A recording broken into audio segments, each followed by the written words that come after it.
Yes, welcome to the No State Project live from the fortified compound in Mesa, Arizona. Glad to be with y'all here. Did I say y'all? Man, I've been out in the West too damn long, I guess, but I'm glad to be here with you. People starting to people filing in quick. I guess when you're a couple minutes late, we got people waiting, so I do appreciate that, and that you wait. Hey, and that after a week of since I don't do the Wednesday show anymore, I can't. But I'm glad you're tuning in. Appreciate that. A lot of stuff to get to today. There is an awful lot. I mean, holy crap. This is one of them weeks that you just are probably going to remember for the rest of your life. Probably, on top of everything that's going on. Wow, we've got riots and parts of Minneapolis are on fire. So, wow. But we'll do what we can to get through to everybody. What's up, foreign source there? Yeah, the first one to post was foreign source, so I don't know if that's a record or not, but glad to have everybody here today. Good and bad. I got that. I don't want it to just be bad stuff, but I forgot to put the number into the show notes. So if somebody can do that, if you want to take a call, I'm going to try to. I'll try to do that later when I get through a couple of things to get through here. 717-275-8941. The passcode is 123-3428. And it gets you in. And of course, as like Paul did, maybe Paul called back, saves money if you call me on Skype at Frank Rizzo 3. So, but I don't have a caller line on that. So you have to instant message me first, and then I'll bring you in. And yeah, burn, baby, burn. Well, that's yeah. Well, let's get to some good and bad in the same thing. Unfortunately, the last surviving member of the just to this day, one of the most fantastic and influential jazz albums ever produced, has passed away. Jimmy Cobb passed away on the 24th. And what? Oh, so today is May 30th. It's May 30th. So it's the May 30th. Is it the 30th? Do I have that? I think I screwed that up before, but yeah, the authority says it's May 30th. So May 30th here on the No State Project. And so Jimmy Cobb was the drummer, and I'm very biased. I when it comes to drummers, I like the big three. Neil Peart and the big four. You've got your Bonzo, you got Keith Moon, you got Bill Ward. Oh my gosh, three just unbelievable rhythm sections out of England. How can you get better than Keith Moon and the Ox and Bonzo and John Paul Jones, and my gosh, Geezer Butler and Bill Ward. Wow. Yeah, I think there was one comment that Bill Ward beat the drums like they owed him money, and I think he hit those drums harder than even Bonzo. But Jimmy Cobb was the drummer on a number of albums with Miles Davis. Of course, the biggest one being Kind of Blue. So now every one of the musicians that performed on that album have now passed away, and I think it says that he was the surviving member for almost 30 years. I mean, Miles Davis. Yeah, the album came out. The album was 1959. Still a shock that Miles Davis made it out of the 50s, or just any of the members. How they made it into the 60s is amazing, and the fact that Jimmy Cobb made it to he was 92 is 91 is amazing. But if you've never heard Kind of Blue, do yourself a favor. You've probably, if you've listened to this show long enough, you've heard parts of Kind of Blue, because I had Freddie Freeloader, the alto sax solo from Cannibal Adderley, or Julian Cannibal Adderley. I had that as one of the bumpies for a long time, because it's just a, oh my gosh, one of the not only one of the greatest improvisational albums, jazz albums ever made, but it was also one of the most influential. So even if you're not into jazz and you just like Miles Davis or John Coltrane, even if you're not into that, chances are you listen to music where the musicians were in had a huge, the Kind of Blue had a huge impact on their playing. So if you like the early Allman Brothers and you like the Sky Dog, which I personally think, Duane Allman's one of the greatest improvisers the world's ever seen. But he's done interviews saying that a major impact on his guitar playing and his writing and his performing, his improvisation, was Kind of Blue. You just got to get in a quiet area, put it on, and right from the beginning, you're in for a treat. Right from the very start that this is going to be good. This is going to be good. So what? Just those opening lines with the bass, just tremendous. And then All Blues, which is in a three. It really is. It's a jazz, but it's very bluesy, Kind of Blue. And you wouldn't think a 3/4 time signature on something very bluesy would work very well. Yeah, it does. Yeah, but huge impact also on Rick Wright from Pink Floyd. In fact, he says one of the inspirations for Echoes, the beginning of Echoes, was one of the songs from Kind of Blue. So if you listen to Bill Evans' piano playing in that, which was just holy crap, you can certainly understand where the inspiration came from.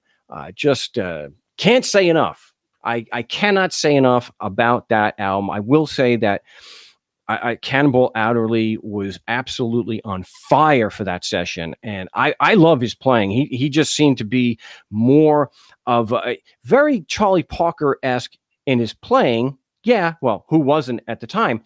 But he demonstrated a bit more of a blues influence, which, of course, Freddie Freeloader is an absolute masterpiece on the alto. So John Coltrane, great playing. Miles Davis, holy crap. But to me, Cannonball, you're good. Cannonball did it. So sad to hear of Jimmy Cobb's passing, but considering the life that he was involved in and how, that to make it to 91, how many guys from the bop era really lived into their 90s? I mean, you got Sonny Rollins is still alive, and I think Sonny Rollins is it's got to be close to 90.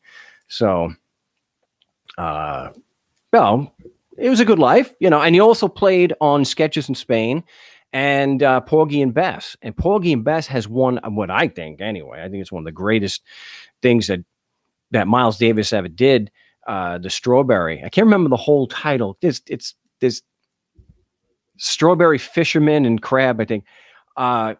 Absolutely fantastic. It's a trumpet. It's a. This is why I like Louis Armstrong so much. It's a trumpet. It's a trumpet, and that's the way they're making it sound. And so when you listen on Porgy and Bess, the Strawberry Fisherman and Crab, wow, just incredible. So if you've made it up to this point in your life, and you have not listened to Kind of Blue all the way through at least once, do yourself a favor. You can listen to it for free. Just go to, YouTube or, a Spotify or something, and go Kind of Blue, Miles Davis. Someone said, I thought the inspiration for Echoes was LSD. The lyrics, it might have been somewhat influenced by LSD, although that wasn't written when that wasn't a composition from Syd Barrett. But we're talking about the actual music and the beginning. So there's an interview with Rick Wright where he's talking about that first note at the beginning and how he does the first part was directly influenced by one of the songs on Kind of Blue. It might have been from Blue and Green. I don't remember. I doubt it was Flamenco Sketches. It was probably Blue and Green. So if you listen to the piano solo in Blue and Green, yeah. Oh, Yeah, good stuff. Good. Even that's the thing that got me into jazz. My wife introduced it to me because one of the things I loved about the blues was as a kid being used to hearing Angus Young playing the jack a certain way. And then watching that live 1979 concert that they did. And it not only was, their two solos nice, but he played even the first one almost completely different than on the and then of course as a 13-year-old boy who's interested in the guitar and the blues and in rock, and you watch the song remains the same, and even being completely blown away by the bridge and the solo in Dazed and Confused from Zeppelin's first album, and then watching that movie and watching Jimmy Page take like a 12-minute solo. Even the end of the song, he turns into a 4-minute jam where he's improvising, and that just blew my mind. That you just playing off the top of your head. I don't know if it's a childish thing. It's something that always impressed me. If you want to impress me, improvise and do it well. And so that when my wife introduced me to real jazz, I'm not talking to Kenny G stuff. Not that he's not talented, but actually good jazz, like from the bop era, the swing, and listening to Louis Armstrong. And you can't believe that someone like Parker, who like listen to Night in Tunisia in live in Carnegie Hall. There is a alto break that he does at the intro of his solo that is just stunning. And to think that these guys are playing over these complex chord changes and they're improvising that. Wow. That's why there was a movie with Dexter Gordon, who was quite a saxophone player too, called a Masterpiece Every Midnight. I think that's what it was. And the fact that a lot of what they were playing, a lot of the part of, was different every single time. And I love that. I think that's just great. And that's why my love for the blues was, because they were doing so much improvisation. So, and then of course you go and you discover Louis Armstrong, who really was like the father of modern day improvisation. And you can't help but be impressed that again, it was a trumpet, not a saxophone. It was a trumpet. So that's some of the. So that's that. I was going to play right up until I was starting the show. I was going to play Some of Kind of Blue on the show, and I figured, well, it's just it's fair use, it's commentary. I'm talking about the time signatures and the styles and all that, but I figured it's not worth the copyright strike. So, yeah, the world is on fire, and we're talking jazz. You're damn right. Otherwise, all you do is you curl yourself into a ball and cry yourself to sleep every single day. There is some other good news. Let's see over here. There was a judge in New Jersey who, during a rape case, said to the victim, asked if she had closed her legs. Believe it or not, it took a few years, but John F. Russo, why does it have to be, an Italian? He's probably Italian, not Sicilian, so he's not like he's Paisan. John F. Rizzo. And New Jersey Superior Court judge was removed from his position after several misconduct claims, including because he asked an alleged rape victim how she tried to stop an assault. Judge John F. Russo Jr. was ordered removed from his position by the New Jersey Supreme Court, according to Chief Justice Stuart Rabner in a court opinion filed May 26th. The removal is effective immediately and permanently bans Russo, who served in Ocean County, from holding a judicial office in New Jersey, according to the order. Maybe he'll get appointed by the impeached president. He seems to like guys like that. The removal comes after a complaint filed in August 2018 by the Supreme Court in New Jersey Advisory Committee on Judicial Conduct. The complaint alleges 4 counts of misconduct both in the courtroom and by asking personal favors from court staff, which he got caught. In one of the misconduct claims, the complaint said Russo questioned the woman about how she tried to stop an alleged sexual assault, including if she tried to block her body parts or close her legs after she had already fully described their sexual assault allegations to the court. His conduct breached the public trust, Rabner said in his opinion. His pattern of misconduct and unethical behavior not only undermined the integrity of different court proceedings, but also impaired his integrity and the judiciary's. Come on. His overall behavior reflects a lack of probity and fitness to serve as a judge. Wow. So that's good news. That's some good news. That's some good news. I like to see that.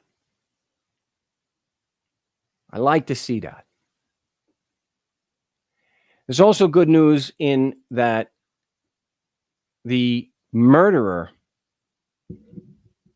of George Floyd. Now, if you haven't seen this video, it's really tough to watch. He has been the one of the 5 or 4 cops involved has been arrested and charged with 3rd-degree murder and manslaughter. And it was funny because I'm listening to the radio this morning, and it was an interview with the Minnesota Attorney General. And he had a slip of the tongue. I used to, he was talking about the prosecuting attorneys in Minneapolis who are charging this killer cop. And he said, prostituters. So I'm not saying that I'm the originator of that, but it's funny. It was funny to hear the Attorney General of Minnesota, this lawyer, saying the prostituters. So he's been charged, and the Attorney General there said the prostituters are still investigating, and just because only one cop was charged does not mean the others won't be charged. So there was good news there.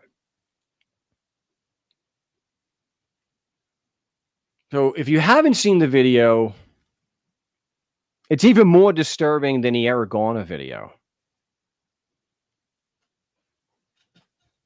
And it's interesting how, look, parts of Minneapolis are on fire right now. And it's just kind of a coincidence. And that's the thing about coincidences. People think, I got in the feed today something so monumentally stupid that I wasn't going to read the whole thing, but it's not satire. And people think that certain things, because they happen at a certain time, must mean a causation. They don't realize that things correlate and it can be similar in time. It doesn't mean that there's a connection between them.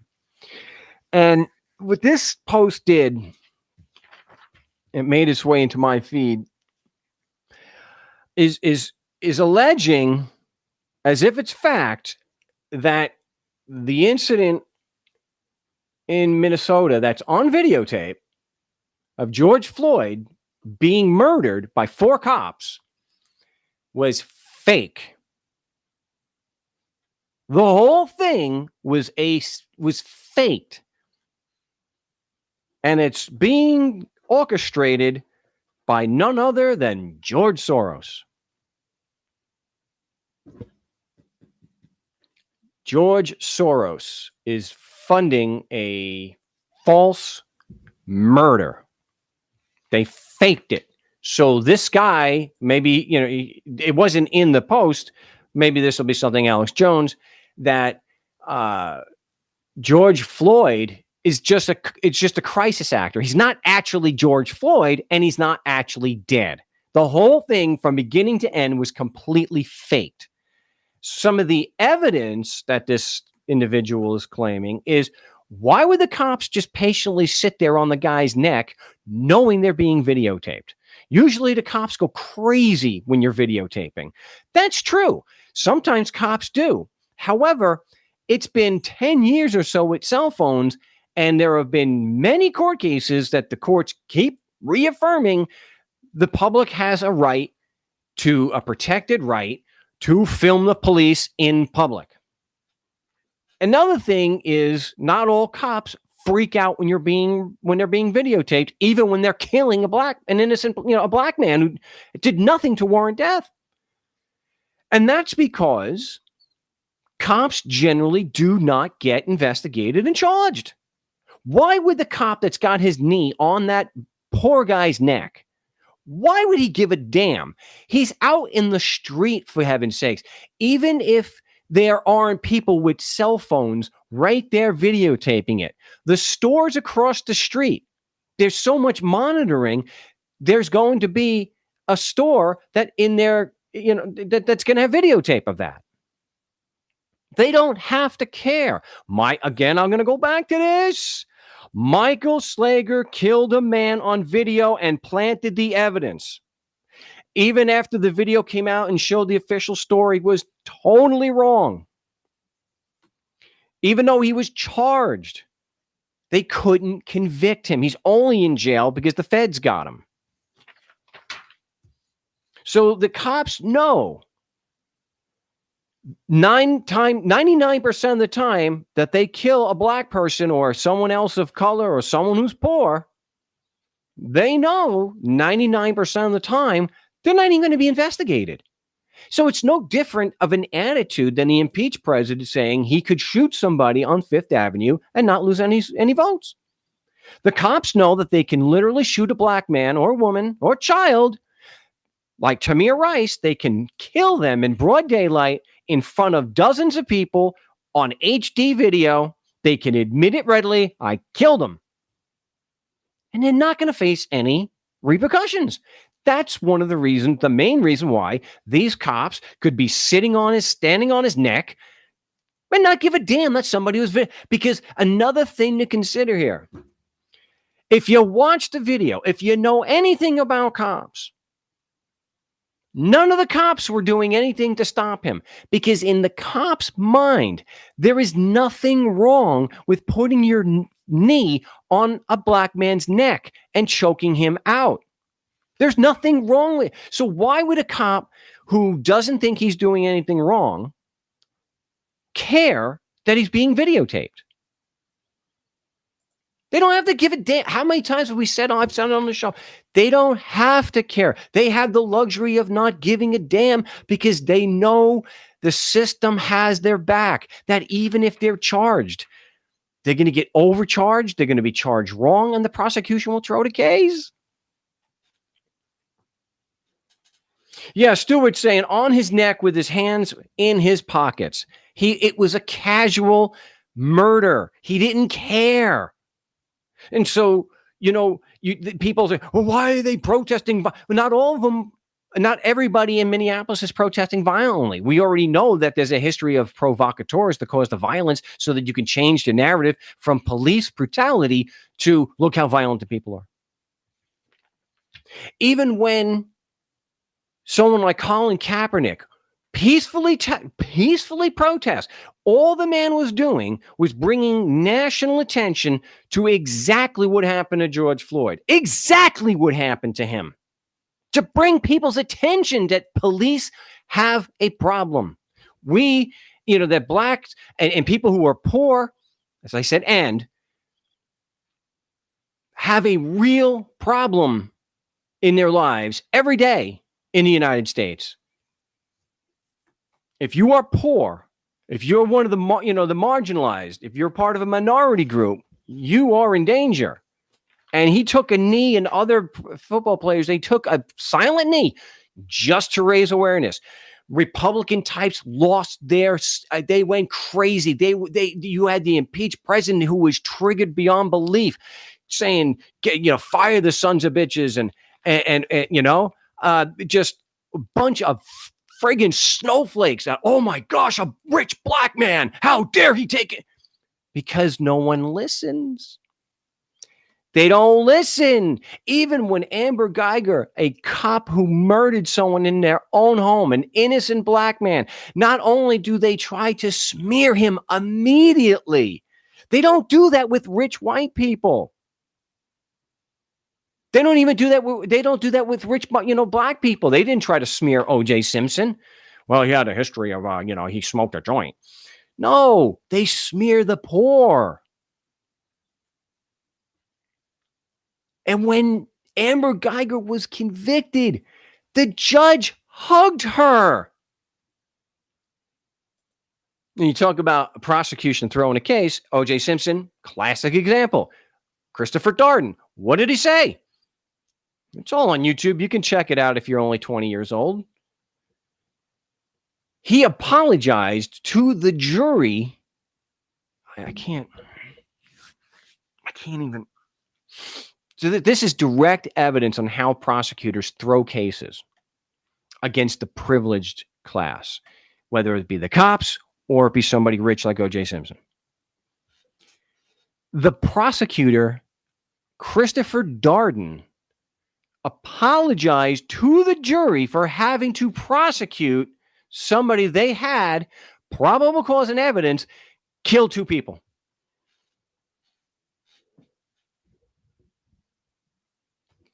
You cannot prove your case beyond a reasonable doubt if you start off apologizing.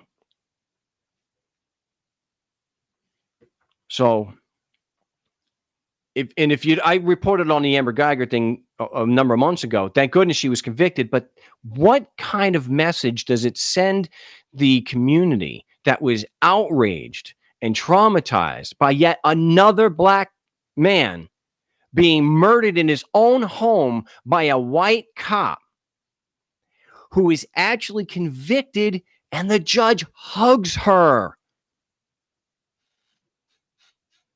The sympathy is not with the community that lost a good, honest, productive man.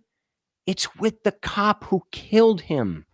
Could you imagine a judge hugging Ted Bundy?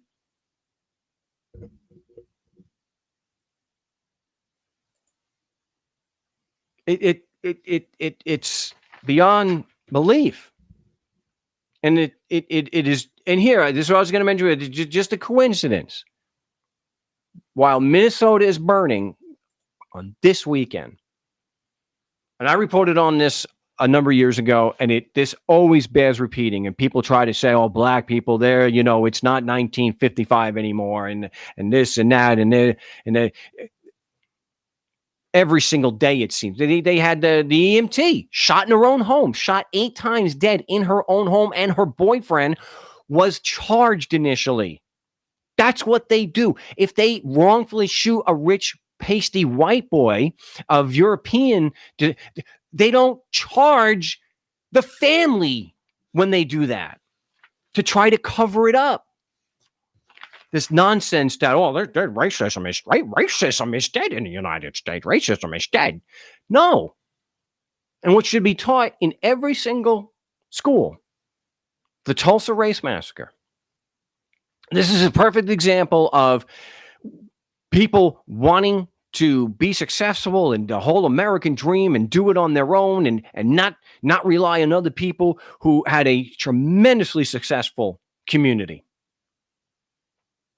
At a time, yes, when segregation was very real. And remember, segregation is not something that from the distant past. Hell, it certainly isn't for people in South Africa. The Tulsa Race Massacre, also called the Tulsa Race Riot, the Greenwood Massacre, or the Black Wall Street Massacre of 1921, took place on May 31st and June 1st, 1921, when mobs of white residents attacked black residents. And there's pictures of this. This is historical fact. In the Greenwood District in Tulsa, Oklahoma, it has been called the single worst incident of racial violence in American history.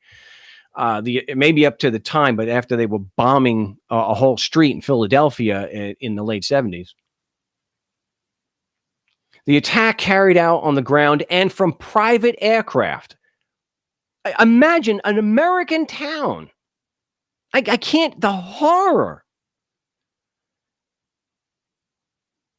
I'm sure because it happened 99 years ago, I'm sure there's nobody alive that lived through that, but I'm sure there are interviews available of people that lived through this nightmare. An American city being attacked by airplane. An American city. It destroyed more than 35 square blocks of the district.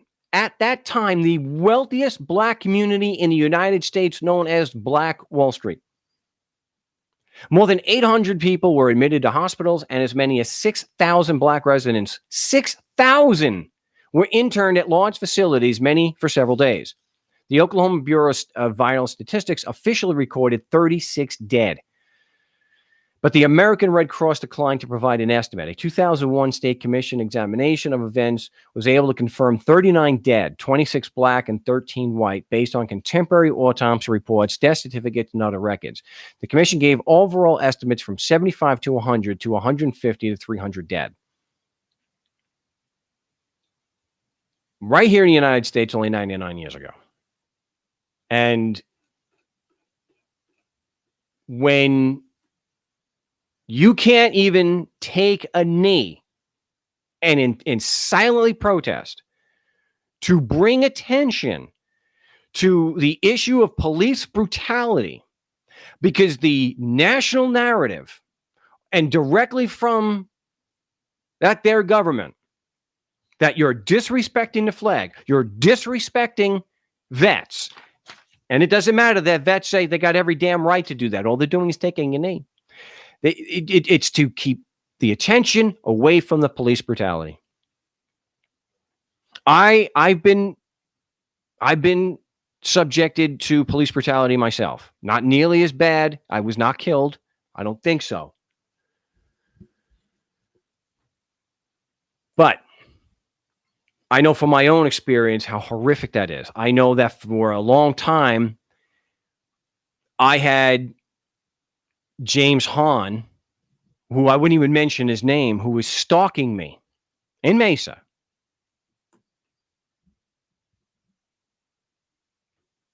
Will I go out and live stream the riots? I'm in Mesa, Arizona. I am in Mesa, Arizona. I'm about 1,000 miles away from Minneapolis. Doesn't Brailsford get like 52,000 a year for life because of PTSD of yes, they illegally put him back on the force just so that he can collect a pension. It's just a few bad apples. It's just a few bad apples. So, but I was stalked. I know what it's like to live in constant fear and anxiety that the police want to attack you. They want to put you in, this guy threw me in a holding cell, walked away, doing this, there was this. Right? James Hahn.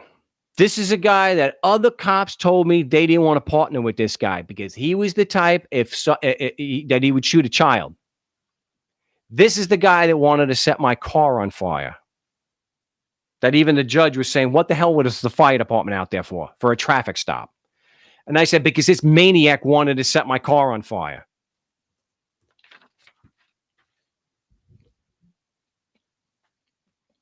But I usually don't get a second look from cops who don't know who I am.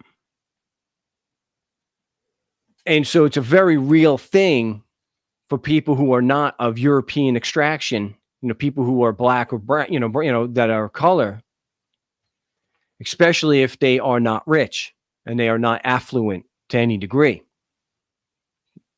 Live in constant fear. You could be jogging down the street and people can accuse you and shoot you dead, which just happened a few months ago.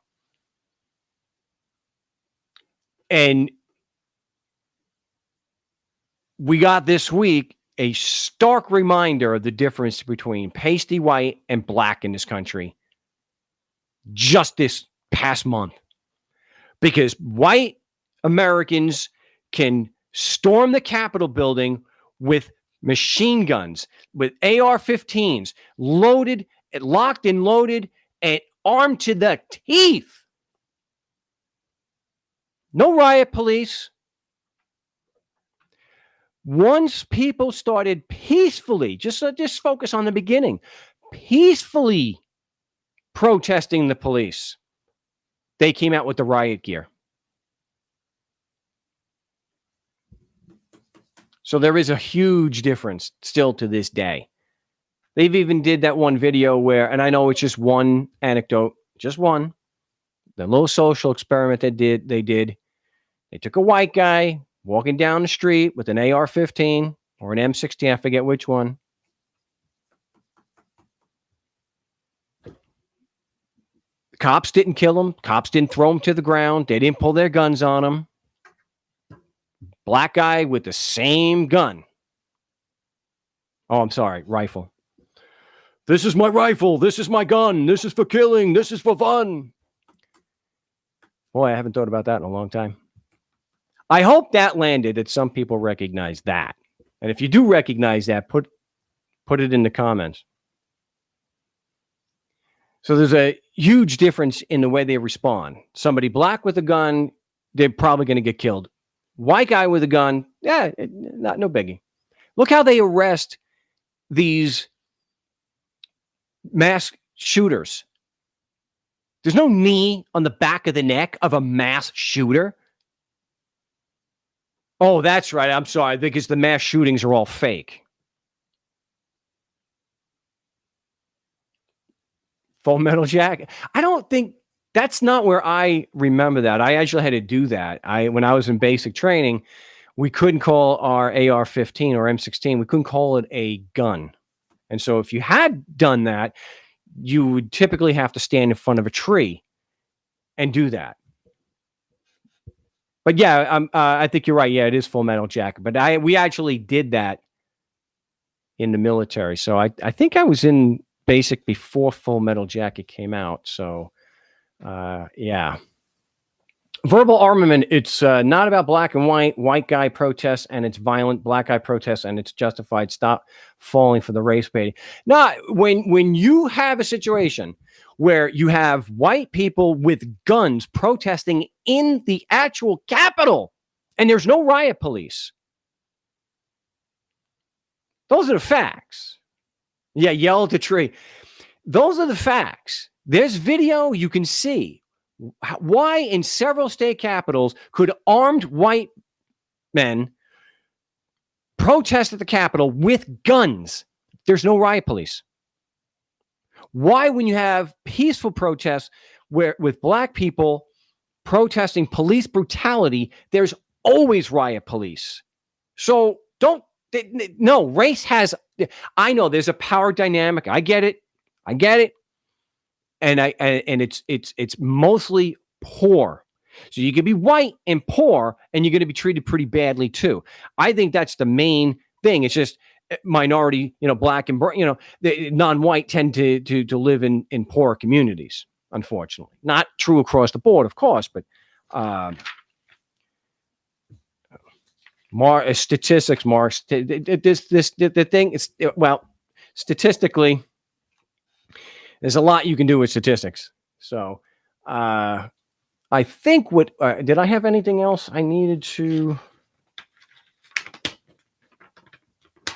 No, I think I covered. I covered what I set out to cover. So I think what I'm going to, if no one has any questions, yeah, rich versus poor, proletariat versus bourgeoisie. Pay attention to the statistics. Well, statistically, if you're poor and you have marijuana, where marijuana is used across the board, regardless of your social status, marijuana is one of the most widely used drugs. If you're poor and you have pot, you're going to do time. If you're rich, you don't do time. There's no way anyone can convince me, because the evidence is far too overwhelming. The rich and powerful do not face prison time. It's extremely rare when they do. Every rule has an exception, but it's extremely rare for someone rich and powerful to have any accountability whatsoever. Any. The impeached president just retweeted, the only good Democrat is a dead Democrat. Nothing's going to happen. Nothing. Not a damn thing. It's just like this lawyer from Kansas said that I aggressively marketed, that I deliberately targeted emotionally vulnerable people, that I have ruined people's lives. Not a shred of evidence. He doesn't need it. Because the rich and the powerful, the privileged, they don't face consequences, which is why the people are so angry that are protesting, because they're almost never held accountable. Almost never held accountable. Look what happened. Richard Nixon did all those things, didn't spend a single moment in jail, got pardoned. And the same thing is going to happen with this impeached president. Nothing's going to happen. Here, George Bush, countless examples of war crimes, countless felonies, launched a war of aggression on knowingly false evidence, false pretenses. Still a free man today. What does Barack Obama do? He doesn't.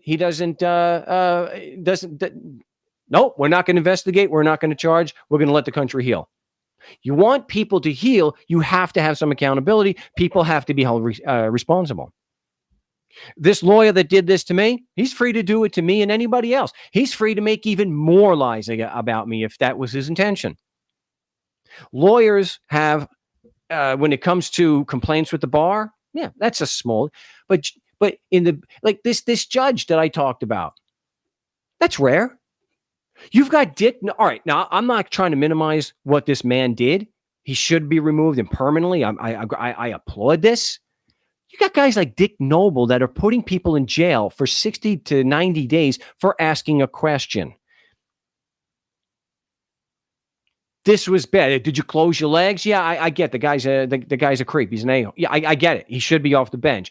But putting a harmless, innocent, nonviolent person in jail for asking a question? You're a special kind of douchebag if you think that is justified. So, you see what they're saying about what this judge, his conduct breached the public's trust. His pattern of misconduct and unethical behavior not only undermines the integrity of different court proceedings, but also impaired his integrity in the judiciaries. Well, that's what, yeah, I would say it's the same thing if you put someone in jail for 60 days for asking a question. Oh, well, okay. I'm glad you brought this up. This was something I forgot to write down. All these people, he's going to clean the swamp. That's the thing. I'm going to lose half the audience because this stupid orange man bad.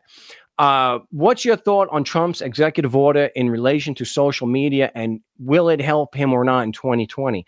Well, even though I think he and Biden are vile individuals, Biden, across many different sources, has a 10-point lead right now over Trump. So I think what's going on with the corona situation, which is over 100,000 Americans now dead, if depending on which side of the spectrum you're on, you either think it's completely fake, you think it's just deaths from other things, or you believe it's actually COVID. I think what he's doing, his little Twitter rampage, and talk about a guy with a thin orange skin.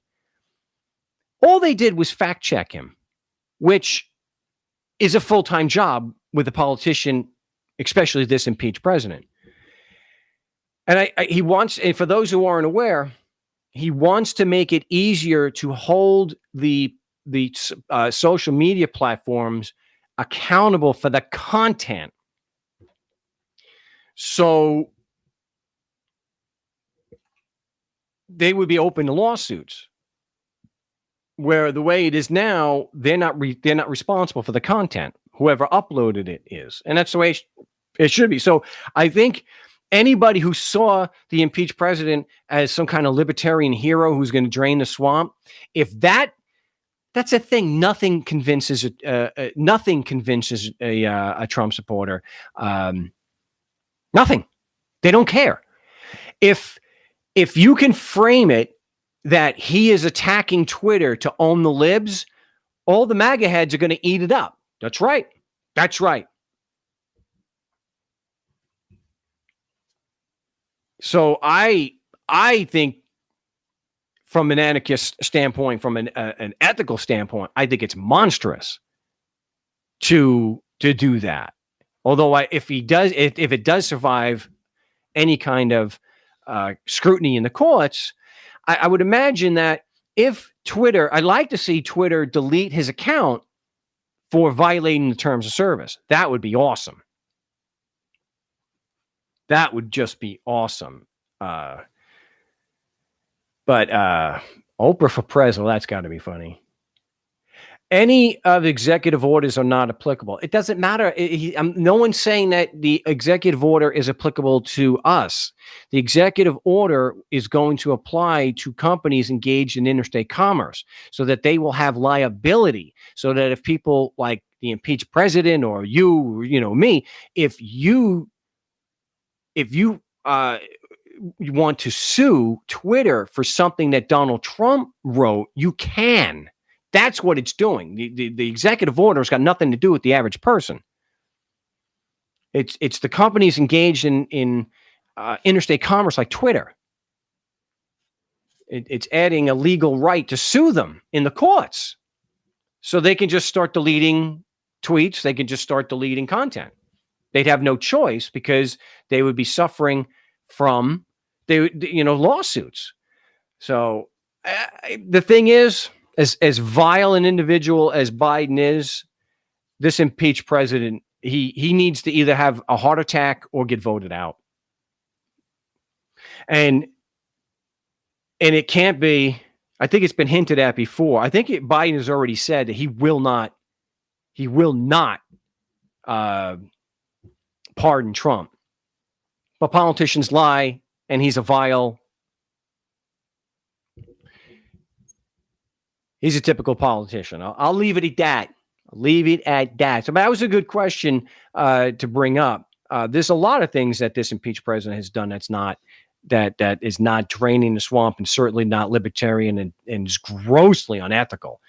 So, but that's what presidents do. It's just he has gone above and beyond and is so blatant in doing it, and has gotten away with everything. So you've last thing on this, you've got Republican types that have no problem with them filthy immigrants and their kids being stuffed in cages, but they lose their mind and grab a machine gun if they got to stay home and wear a mask when they go out. Who's the snowflake? What kind of disconnect is that with reality? Putting children in cages because they come from a different place than you. That's okay. That's fine. They're filthy immigrants. You know how I feel about that. You all know how I feel about that. I'm not on board with this Republican or anti or this alt-right kind of thing that immigrants are bad. Because I remember I brought that up one time when I was in college years ago, and somebody was railing about them. They're illegal aliens. I said, yeah, I don't think you would really have a problem with Canadians, though, would you? I mean, if they were coming over for, because Canadians look like Americans. They just had the problem with the brown ones from those S-hole countries. So, trying to swamp and fill it with your own monsters. Yeah, that's what it is. That's what it is. It's the most indicted administration in American history. More indictments and more prison sentences than any administration in American history. So, yeah. But,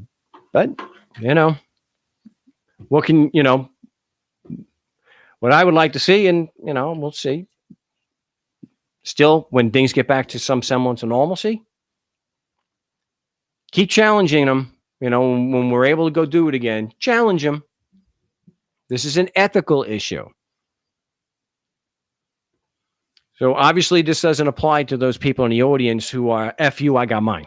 I don't know you nothing. I don't know you. You don't know me nothing. And we don't know each other anything. So, but for those who do subscribe to ethics, rational secular ethics, I'm not talking religion, just rational secular ethics, live honorably, injure no one, give every man his due, then confront them on the ethics of it. It exposes all of it. They don't have any jurisdiction. They just have a gun and a willingness to use it. Or a knee and a willingness to put it on your neck and kill you. So, all right. Well, I appreciate everyone tuning in to the big show here today. Covered a lot of ground. I will, just for those who may not, I'm going to continue doing the show. It's just going to be on Saturdays. And I should be migrating, or if things work out with my new business adventures, it shouldn't be an issue with being able to pay for the website. So that will stay up. So appreciate everyone tuning in. Again, the website is markstevens.net. And till next time, salud.